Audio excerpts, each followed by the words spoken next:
दोस्तों, अगर आपसे कोई पूछे कि आप कौन हैं तो आपका जवाब क्या होगा? अगर सवाल किसी रिलेटिव या वेल नोन पर्सन ने पूछा है तो आप जरूर अपने पिता का नाम लेंगे कि मैं उनका बेटा हूँ। आफ्टर ऑल, रिलेटिव्स के सामने हमारी सबसे ओल्डेस्ट पहचान तो यही आइडेंटिटी होती है जिससे वो हमें इजीली पहचान सकते हैं। इसी तरह अगर आपसे ये सवाल कोई अननोन पर्सन पूछे तो आप मल्टीपल वेज में अपने आप को डिफाइन करेंगे। कोई अपनी पहचान अपने नाम से करवाएगा तो कोई सरनेम से। किसी के लिए उसकी पहचान भाषा होगी तो किसी के लिए उसका क्षेत्र। यानी समय, काल और परिस्थिति के हिसाब से इस सवाल का जवाब हम सबके लिए डिफरेंट होगा। तो फिर सवाल ये है कि आखिर एशियन कॉन्टिनेंट के इस भूभाग में रह रहे 140 करोड़ लोगों की कॉमन आइडेंटिटी क्या है जिसकी मदद से इस वास्ट पॉपुलेशन को कलेक्टिवली आइडेंटिफाई किया जा सके। तो दोस्तों, वो है ये तिरंगा, जिसे देखते ही दुनिया का कोई भी व्यक्ति ये समझ सकता है कि सामने खड़ा इंसान चाहे किसी धर्म, जाति, कुल, गोत्र, वंश, भाषा या क्षेत्र से कोई भी हो, इसकी ट्रू आइडेंटिटी वो देश है जिसे इंडिया, भारत या हिंदुस्तान कहा जाता है। लेकिन पिछले कुछ समय से हमारी ही तरह ये देश भी एक आइडेंटिटी पैराडॉक्स को फेस कर रहा है। वो पैराडॉक्स जिसकी शुरुआत पिछले साल दिल्ली में G20 मीटिंग के दौरान हुई थी।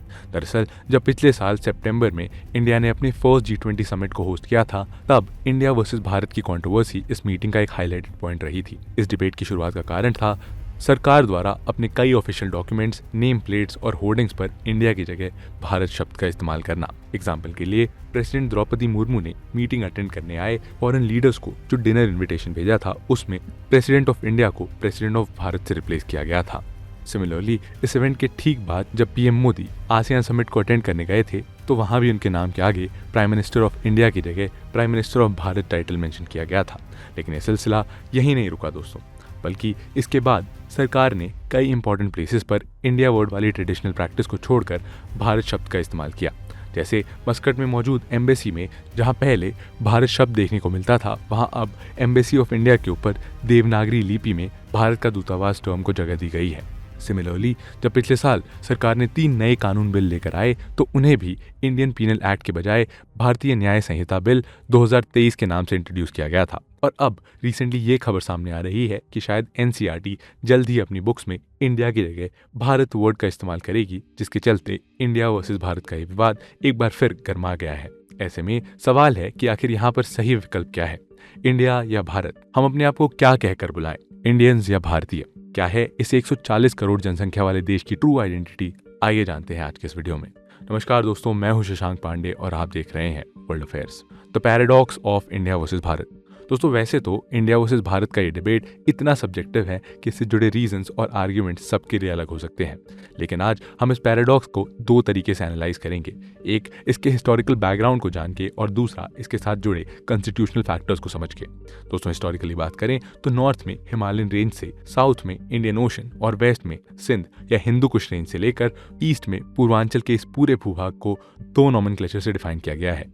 एक नॉमेनक्लेचर उन नामों से बना था जो हमने खुद अपने आप को दिए हैं, या ये कहें कि जिन नामों से हमारे पूर्वज, हमारी पौराणिक किताबें या ग्रंथ इस भूभाग को बुलाया करती थी, जैसे जम्बूद्वीप, आर्यवर्त, मेलुहा, भारतवर्ष या भारत। और दोस्तों, इसके बाद दूसरा नॉमेनक्लेचर उन नामों से मिलकर बना है जिनसे बाकी की दुनिया हमें आइडेंटिफाई करती थी, या यूं कहें कि जिन नामों को बाहर से आए लोगों ने हमें डिनोट करने के लिए यूज किया है। जैसे एंशिएंट टाइम में ग्रीक्स हमारे लिए इंडिका शब्द का इस्तेमाल करते थे, एंड सिमिलरली जब मुगल्स हमारे देश में आए तो उन्होंने इस भूभाग को हिंदुस्तान कहा।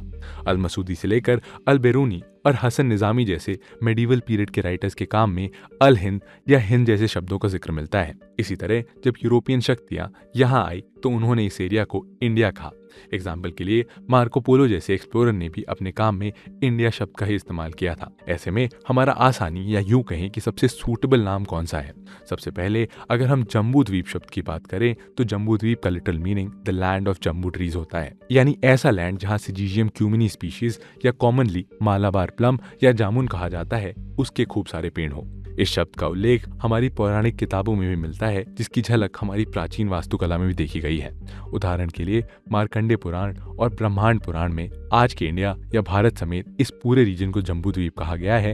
एंड सिमिलरली मौर्य काल में सम्राट अशोक द्वारा बनाए गए सहाश्रम माइनर रॉक एडिट में भी इसी शब्द को ब्राह्मी लिपि में डिपिक्ट किया गया है। सिमिलरली चाणक्य की अर्थशास्त्र में भी हमारे देश का नाम जम्बूद्वीप ही प्रोक्लेम किया गया है। दोस्तों, यहाँ तक कि आज भी हमारे घर में होने वाली रिलीजियस सेरेमनीज में मंत्रों को बोलते समय पंडित और पुरोहित संस्कृत के श्लोकों में जम्बूद्वीपे भरतखंडे वर्ड का जिक्र करते हैं, जो इस वर्ड के सोशियो कल्चरल सिग्निफिकेंस का सबूत है। इसी तरह इंडिजिनस नॉमेनक्लेचर वाला एक नाम आर्यवर्त भी है, जिसका जिक्र वशिष्ठ धर्मसूत्र, पतंजलि की महाभाष्य और पौधायन धर्मसूत्र जैसी किताबों में किया गया है। सिमिलरली ऋग्वेद और अथर्ववेद समेत कई ग्रंथों में इंडियन सबकॉन्टिनेंट को डिफाइन करने के लिए भारतवर्ष शब्द का इस्तेमाल भी हुआ है। और देखा जाए तो भारत शब्द का निर्माण भी कहीं ना कहीं इसी भारतवर्ष शब्द के अपभ्रंश से हुआ है। वैसे तो भारत शब्द का जिक्र कई जगह देखने को मिला है, लेकिन इस शब्द के ओरिजिन को 2 किताबों के साथ सबसे ज्यादा एसोसिएट किया जाता है। पहली किताब है ऋग्वेद, जिसका 7वां मंडल बैटल ऑफ 10 किंग्स की जानकारी देता है, और दरअसल इस मंडल या चैप्टर में पुरुषनी नदी यानी आज की रावी नदी के किनारे हुए एक भीषण युद्ध की जानकारी मिलती है, जो भरत कबीले के राजा सुदास और 10 अन्य राजाओं के बीच हुआ था, और जिसमें भरत कबीले की जीत हुई थी। इसी जीत ने इस कबीले का राज पूरे भारतीय महाद्वीप में स्थापित कर दिया, और यहीं से जम्बूद्वीप ऑफिशियली भारत हो गया था। ऋग्वेद की ही तरह भारत शब्द विष्णु पुराण में भी मेंशन किया गया है, और यहाँ इसे राजा दुष्यंत और उनकी रानी शकुंतला की कहानी से एसोसिएट किया गया है, जिनके बेटे का नाम भारत था। ये सेम कहानी कालिदास के फेमस प्ले अभिज्ञानम शकुंतलम की मेन थीम भी है। दोस्तों, अगर आप दुष्यंत और शकुंतला के बेटे भरत को नहीं जानते तो कोविड लॉकडाउन में रीटेलीकास्ट हुए महाभारत के उस एपिसोड नंबर 1 को याद कीजिए, जहां इस एपिक स्टोरी की शुरुआत में फेमस एक्टर और पॉलिटिशियन राज बब्बर नजर आए थे। इस छोटे से कैमियो में राज बब्बर ने भारत का ही किरदार निभाया था, जिसके लिए ये भी कहा जाता है कि भारत नाम इसी राजा भारत की देन है। इसी तरह विष्णु पुराण में लिखे इस श्लोक में भारत शब्द को साफ देखा जा सकता है, जो इस बात का प्रमाण है कि एंशिएंट टाइम से हमारे पूर्वज खुद को डिफाइन करने के लिए भारत शब्द का इस्तेमाल करते थे। विष्णु पुराण की ही तरह भारत नाम का जिक्र अग्नि पुराण, ब्रह्म पुराण और स्कंद पुराण में भी किया गया है, और यहाँ कहीं ना कहीं भारत का उल्लेख भारत गणराज्य के तौर पर भी होता है। हालांकि इन सब एंशिएंट टेक्स्ट के अलावा कुछ रिसर्चर्स एटिमोलॉजिकली भी भारत नाम को हमारे साथ एसोसिएट करते हैं। दरअसल एक्सपर्ट्स का मानना है कि भारत मूल शब्द भा से बना है, जिसका मतलब द शाइनिंग वन होता है। कुछ एक्सपर्ट्स ये तर्क देते हैं कि एंशिएंट टाइम्स से ही इंडिया को सोने की चिड़िया कहा जाता था, और क्योंकि सोना शाइन करता है, शायद इसीलिए हमारे साथ द शाइनिंग वन जैसी टर्म्स एसोसिएट हुई, और समय के साथ भा का मूल स्वरूप भारत में कन्वर्ट हो गया। इन सब के अलावा जैनिज्म में भी हमारे देश को भारत कहकर बुलाया गया है, और ऐसा बताया जाता है कि फर्स्ट जैन तीर्थंकर के सबसे बड़े बेटे का नाम भारत चक्रवर्ती था, और यहीं से हमारा देश भारत कहलाया। इसका मतलब भारत इस देश के लिए इस्तेमाल किया जाने वाला सिर्फ एक ऑल्टरनेटिव नाम नहीं है, बल्कि ये एक भावना है जो विचारों के रूप में ग्रंथों और किस्सों कहानियों के माध्यम से पीढ़ी दर पीढ़ी हम तक पहुंची है। ये एक ऐसा शब्द है जिसकी झलक हमारी वास्तुकला में साफ दिखाई देती है, और असल में ये शब्द एक बीज की तरह है जो सदियों से हमारी संस्कृति और परंपरा को अंकुरित कर रहा है। तो ऐसे में क्या हमें इंडिया वर्ड को छोड़कर भारत शब्द पूरी तरीके से अपना लेना चाहिए? जी नहीं दोस्तों, क्योंकि अगर भारत नाम हमारी कला और संस्कृति का अतुल्य अंग है, तो इंडिया नाम आज पूरे विश्व में हमारी पहचान का सबसे बड़ा प्रतीक है। असल में भारत की ही तरह इंडिया नाम का भी एक डिस्टिंक्ट इतिहास रहा है, जो सिंधु से इंडू, इंडू से इंडिका और इंडिका से इंडिया बन गया है। दोस्तों, इस पूरे घटनाक्रम की शुरुआत आज से करीब 3000 साल पहले हुई, और इनिशियली इंडियन सबकॉन्टिनेंट के बाहर रहने वाले लोग प्रेजेंट डे इंडिया या भारत को मेलुआ कहकर बुलाते थे, और ये नाम इंडस वैली सिविलाइजेशन के इनिशियल स्टेजेस तक काफी सिग्निफिकेंटली यूज होता रहा। हालांकि लेटर स्टेजेस में जब इंडस वैली सिविलाइजेशन का एक्सपेंशन हुआ, तो ये सिविलाइजेशन इंडियन कॉन्टिनेंट के कई हिस्सों में फैल गई, जिसके बाद आउटसाइडर्स ने इस वास्ट सिविलाइजेशन को उसकी लाइफलाइन माने जाने वाली सिंधु रिवर से डिनोट करना शुरू कर दिया, जिसके चलते इसे अपना असली नाम सिंधु मिला। आगे चलकर जब पर्शियन ने इंडस रिवर के आसपास के रीजन को इन्वेड किया, तो उन्होंने सिंधु को हिंदू कहा, और दरअसल पर्शियन लैंग्वेज में स को ह कहा जाता है, जिसके चलते सिंधु शब्द उनके लिए हिंदू हो गया। सिमिलरली जब ग्रीक्स इन इलाकों में आए, तो उन्होंने हिंदू शब्द को फर्दर चेंज करते हुए इंडू कर दिया, और दरअसल पर्शियंस की तरह ग्रीक लैंग्वेज में भी एक प्रॉब्लम थी कि इस लैंग्वेज में एच साइलेंट होता था, जिसके चलते पर्शियंस का हिंदू उनके लिए इंडू बन गया। मॉडर्न काल में जब ग्रीक फिलोसोफर को इंडिया आने का मौका मिला, तो ये इंडू फर्दर चेंज होकर इंडिका में ट्रांसफॉर्म हो गया और इसी वर्ड ने आगे चलकर इंडिया शब्द को जन्म दिया। असल में मिडीवल पीरियड के बाद आए यूरोपियन हिस्टोरिकली डायरेक्टली या इनडायरेक्टली ग्रीक या रोमन एम्पायर के साथ कॉन्टैक्ट में रहे और इसी के चलते उन्होंने अपने से ईस्ट में मौजूद रीजन को इंडिया कहकर पुकारा। आज यूरोपियन शक्तियों द्वारा दिया गया यही नाम हमारी सबसे वेल नोन ग्लोबल आइडेंटिटी है और आप चाहे किसी भी देश में चले जाओ, अगर आप किसी से ये कहेंगे कि आप इंडिया से आए हैं तो वो पर्सन ऑटोमेटिकली ये समझेगा कि आप कौन से हिस्से से बिलोंग करते हैं, जो कि फिलहाल भारत शब्द के साथ मुमकिन नहीं है, क्योंकि अभी भी इंडिया के बाहर खास करके यूरोप और अमेरिका में बहुत कम ही लोग हमारे देश को हिंदुस्तान या भारत जैसे नामों से जानते हैं। ऐसे में इस बात में कोई शक नहीं है कि इंडिया आज असल में हमारा ग्लोबल आइडेंटिटी कार्ड है। लोगों का मानना है कि भले ही इंडिया नाम भारत की तरह हमारे इंडिजिनस नॉमेनक्लेचर का पार्ट ना हो, लेकिन पिछले 8 दशकों से दुनिया हमें इसी नाम से जानती है, जिसके चलते इंडिया हमारा ब्रांड नेम बन गया है। ऐसे में उन लोगों का मानना है कि अपने एंशिएंट नेम को इंट्रोड्यूस करने के लिए अपने ब्रांड नेम को रिप्लेस कर देना लॉजिकल स्टेप नहीं है। साथ ही इंडिया नाम को भारत से रिप्लेस करना अपने साथ ही कई चैलेंजेस लेकर आएगा और आज देश में मौजूद कई गवर्नमेंटल इंस्टीट्यूट के साथ इंडिया वर्ड एसोसिएटेड है। सिमिलरली पार्लियामेंट से लेकर कोर्ट्स तक इस्तेमाल होने वाले कई डॉक्यूमेंट्स इंडिया नाम के साथ पब्लिश किए जाते हैं और ऐसे में भारत को इंडिया से रिप्लेस करने पर इन सभी चेंजेस को हजारों जगह इंप्लीमेंट करना होगा, जो किसी हरक्यूलियन टास्क से कम नहीं होगा। सिमिलरली ऐसा करने के लिए सरकार को मैसिव लेजिस्लेटिव प्रोसेस से भी गुजरना होगा और सरकार को दोनों हाउसेस से स्पेशल मेजोरिटी लेनी होगी, जिसके बाद ही कॉन्स्टिट्यूशन के आर्टिकल 1 को अमेंड किया जा सकेगा, जहां ये दोनों नाम फिलहाल एक साथ मेंशन्ड है।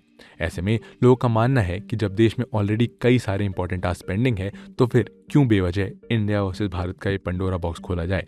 दूसरी तरफ देश में एक ऐसा सेगमेंट भी है जो इन ओपिनियन से दूर इंडिया नाम को कॉलोनियल पास्ट से एसोसिएट करता है और ऐसे लोगों का मानना है कि ये वर्ड हमने खुद अडॉप्ट नहीं किया है और ना ही ये वर्ड हमारे कल्चर का हिस्सा है। ये एक ऐसा नाम है जो इंपीरियलिस्टिक पावर्स ने हम पर इम्पोज किया था और ऐसे में वो चाहते हैं कि अब हम इंडिया वर्ड को खुद से दूर करते हुए भारत जैसे हिस्टोरिकल नाम को अपनाएं, जो हमारी रियल आइडेंटिटी है। दोस्तों, हमारे पड़ोस में म्यांमार, श्रीलंका और थाईलैंड जैसे देशों ने भी अपने इसी कॉलोनियल पास्ट को भुलाने के लिए बर्मा, सेलोन और सियाम जैसे नामों को बदलकर अब अपने नए नाम म्यांमार, श्रीलंका और थाईलैंड को अडॉप्ट किया था, जो कहीं ना कहीं सोशो कल्चरल पास्ट से इंस्पायर्ड थे।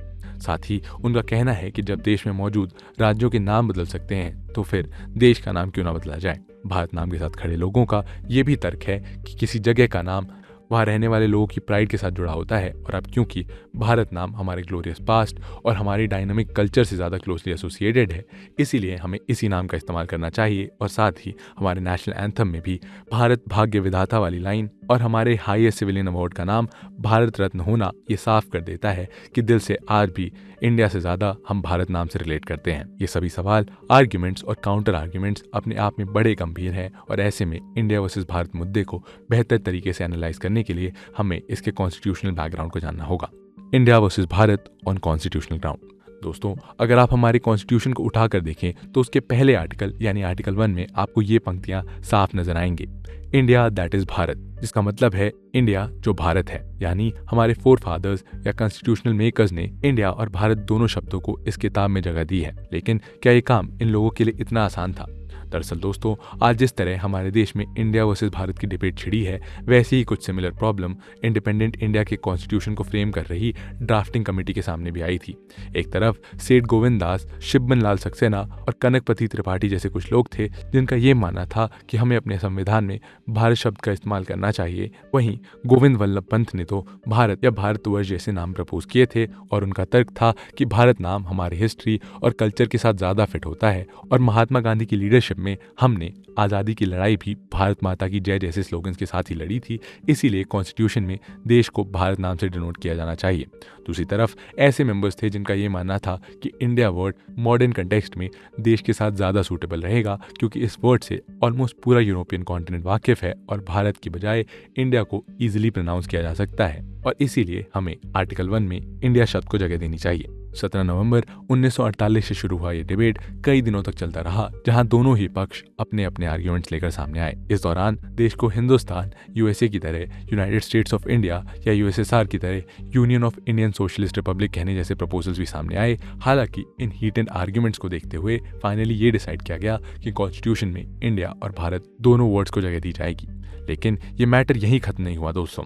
आज़ादी के बाद कई दफ़ा कभी न्यूज़ डिबेट्स में तो कभी पार्लियामेंट्री हाउसेज में लोग इंडिया वर्सेस भारत कर रहे थे। 2014 में योगी आदित्यनाथ ने तो एक प्राइवेट बिल के जरिए इंडिया दैट इज भारत को भारत दैट इज हिंदुस्तान से रिप्लेस करने का भी आइडिया प्रपोज किया था। और इसी तरह जुलाई 2020 में इंडिया वर्सेस भारत का यह सवाल सुप्रीम कोर्ट के भी सामने लाया गया, जहां एक पीआईएल के जरिए देश के ऑफिशियल नाम को इंडिया से भारत करने की डिमांड की गई। उस समय के chief justice of India S Bobde ने इस पीआईएल को एड्रेस करते हुए ये कहा कि कॉन्स्टिट्यूशन में ऑलरेडी इंडिया और भारत दोनों नाम मेंशन्ड है और इनमें से किसी भी नाम को ज्यादा या कम प्रायोरिटी देने की बात नहीं की गई है। ऐसे में इंडिया को रिप्लेस कर भारत दैट इज हिंदुस्तान कर देने का कोई सवाल ही पैदा नहीं होता। सिमिलरली जब एनसीईआरटी बोर्ड से यह सवाल पूछा गया क्या वो जल्द ही इंडियन टेक्स्ट बुक से इंडिया नाम को भारत से रिप्लेस कर देंगे, तो इस पर प्रतिक्रिया देते हुए एनसीईआरटी डायरेक्टर दिनेश प्रसाद सकलानी ने कहा कि हम वही करेंगे जो कॉन्स्टिट्यूशन कहता है। कॉन्स्टिट्यूशन हमें इंडिया और भारत को इंटरचेंजेबली यूज करने की आज़ादी देता है। ऐसे में इंडिया वर्सेस भारत का तो कोई मुद्दा ही नहीं बनता। कंक्लूजन दोस्तों, इंडिया और भारत दोनों शब्दों के इतिहास को जानने के बाद एक बात तो साफ है कि अगर इंडिया शब्द हमारा शरीर है तो भारत हमारी आत्मा। अगर इंडिया शब्द हमारी संस्कृति को दर्शाता है तो इंडिया शब्द समृद्धि को। यानी ठीक से देखा जाए तो इन दोनों शब्दों के बीच कोई द्वंद्व है ही नहीं। यानी शायद इस बात से कोई फर्क ही नहीं पड़ता कि आप अपने आप को भारतीय कह रहे हैं या इंडियन।